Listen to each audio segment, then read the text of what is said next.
Quelques jours après le match de 3, qu'est-ce que vous retenez de cette défaite? Est-ce que vous avez revisionné le match? Ouais, beaucoup de regrets.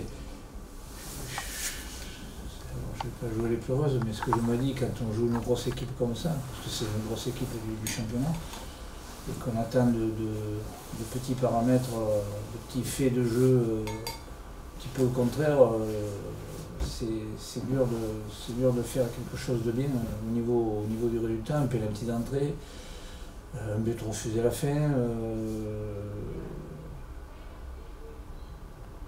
Notre joueur Kadi qui a subi une agression et aujourd'hui est blessé assez sérieusement, sans trop de réaction de la part du corps arbitral, c'est un petit peu dommage. Bon, après, dans ce qui est football, je crois qu'on a fait une première mi-temps un petit peu palote. On a manqué Malgré ça, on se crée sur le match, on se crée 5-6 occasions très franches et très nettes. C'est peut-être un petit peu notre problème de cette place qu'on vit là aujourd'hui, un peu plus difficile. C'est peut-être l'efficacité à retrouver. On se crée les occasions, on arrive à aller devant le but de l'adversaire, mais bon, aujourd'hui ça ne rentre pas. Donc voilà, on travaille là-dessus. Beaucoup de déception même, de revenir sans rien sur un match comme ça. Je pense qu'on aurait pu ramener quelque chose. Mais bon, c'est le football. Maintenant, pensons à Rodez, Clermont et Guingamp derrière qui arrivent. Et voilà, je crois qu'il ne faut pas se poser de questions. On a eu un petit coup de moins bien dans l'efficacité. Voilà, maintenant à nous de réagir. Vous parliez d'une entame difficile contre 3. Comment vous expliquez cette difficulté à entamer les matchs? Parce que c'est pas la première fois, ça a été le cas contre Nancy, contre Pau, contre Caen, contre Auxerre. Il y a toujours 10, 15, 20 minutes difficiles.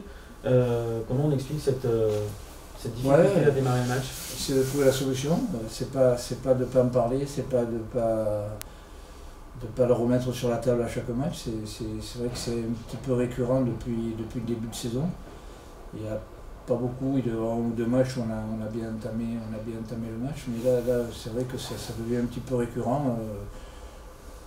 Voilà, on est en train de voir un petit peu comment on peut modifier ça, si c'est une question d'avoir mal, d'échauffement, de concentration, ouais, c'est un petit peu chagrinant et un petit peu embêtant. Pour revenir au match de 3, le point positif, comme vous disiez, c'est la seconde période, où il y a eu du mieux dans le jeu, dans la dernière demi-heure, c'était vraiment bien. Ouais, on a été beaucoup mieux, ouais, plus agressif, on a regagné des duels, on a fait des enchaînements intéressants, chose qu'on n'avait pas fait en première mi-temps, on avait été un petit peu spectateur du match, ouais, et on n'a pas le droit, et malgré ça, je l'ai regardé le match, alors on ne se satisfait pas bien sûr d'une défaite et de la première mi-temps surtout qu'on a fait, mais bon, il n'y a pas. Il manque pas grand chose, quoi, je veux dire. Peut-être de reprendre le fait d'avoir eu un petit coup de mou, nous ramène un petit peu à nous-mêmes et de dire que il faut peut-être tout simplement reprendre confiance. Alors c'est toujours délicat de dire on la perd un peu de temps, hein, un match ou deux, mais c'est vrai que quand l'efficacité n'est pas là, on s'aperçoit que c'est dur, quoi. L'autre problème qui va se poser à vous contre Rodez samedi, c'est votre ligne offensive à revoir, un casse-tête de plus.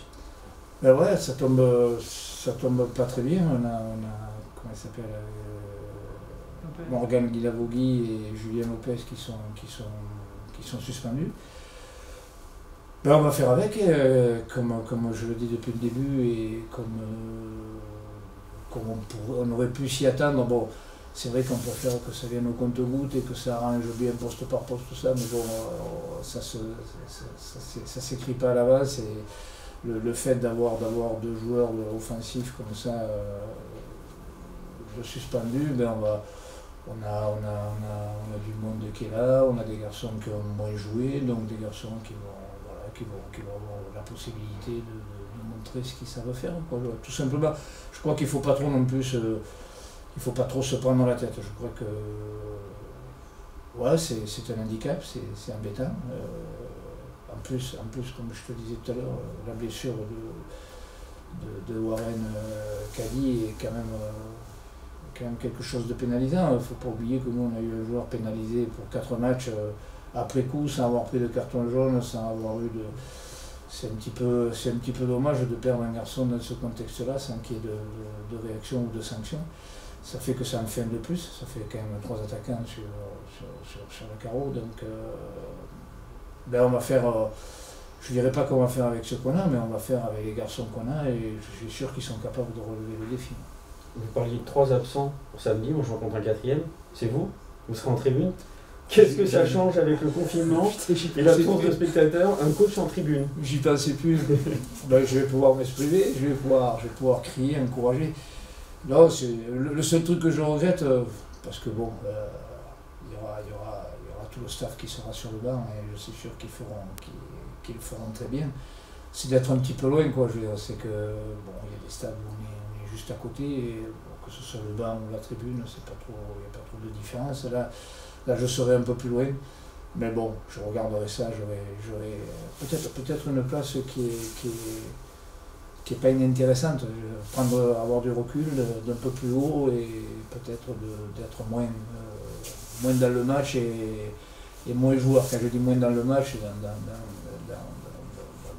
dans la réaction, dans tout ça, c'est d'avoir un regard un peu plus élevé pour à la mi-temps ou même en cours de match, parce qu'on a moyen d'avoir des relations. C'est d'essayer de... Bon, allez, je dirais pas que je suis habitué, mais bon, ça peut m'arriver, quoi. Je veux dire, c'est comme ça fait partie de la saison, et ça fait partie des moments qui peuvent arriver. C'est vrai que ouais, je n'y pensais pas. Merci. Merci de me l'avoir rappelé. Autre question, sinon j'ai cru voir que Vincent de Marconnet allait devenir le joueur le plus capé du club ce samedi. Est-ce que vous pouvez expliquer cette longévité, que ce soit au Paris FC ou en Ligue 2 d'ailleurs? Bah écoute, tout en étant honnête, Vincent, quelqu'un que j'ai découvert en venant ici, enfin pleinement, parce que bon, on entend parler, je sais qu'il a été élu meilleur gardien de Ligue 2, donc on a toujours un regard sur les garçons comme ça, mais je crois qu'il n'y a pas de secret. Il n'y a pas de secret pour durer, pour être performant, pour être présent. Ben, c'est de la rigueur, c'est du sérieux, une hygiène de vie, bien sûr le talent, quoi. Je veux dire, ça c'est des choses qui se travaillent aussi.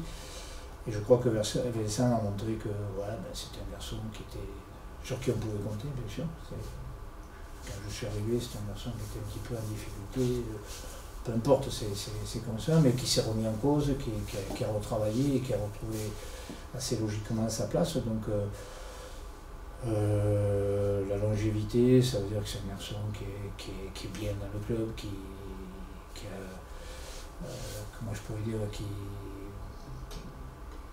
qui a envie de tout donner pour ce club. C'est important, hein, c'est des petits détails, parce que quand on dit aujourd'hui la stabilité chez les joueurs, elle n'est pas acquise, c'est pas quelque chose qui est naturel.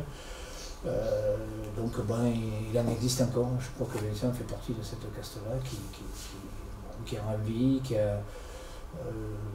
alors moi je vais plus loin, j'anticipe, mais je suis persuadé que c'est un garçon qui aura une continuité dans le club, quoi, parce que c'est important. C'est important. Pour le club et pour lui.